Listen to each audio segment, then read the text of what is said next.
อยากเสือเลยว่าอายสิเมิดค่าปานนี้ปานขึ้นซึนามิ7.4 ลิกเตอร์สั่นหัวใจเข้าฟังเมื่อได้ฟังว่าเลิกกันซะเด้อปิดเส้นตายบ่ให้อายมาเจอน้องอีกต่อไป After ศอกครั้งใหญ่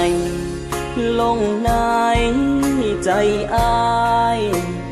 หักกันมาเกือบตายสุดท้ายเจ้ามีผู้ใหม่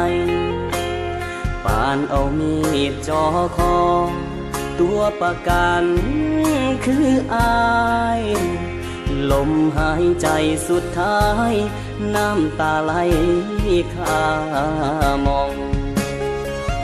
มันสั่นสะเทือนไปทั้งตัวเลยคืนความทิ้งถล่มหัวใจอ้ายนี้จนบ่มีแห้งสิหายใจเกิดยังขึ้นน้อคือกระดอแท้เด้น้องลาจนเบิดคำสิว่ายืนก้มหน้าได้แต่ห้องไห้เกิดยังขึ้นนะคือจังว่าปานแผ่นดินไหวมันสั่นไปทั้งหัวใจเหตุการณ์ใดลงเจ้าวางแผนเอาไว้จังใดมันก็บ่เจ็บอ้ายพ่อปานขี้เข็ดตอดเข้ากลางหัวใจ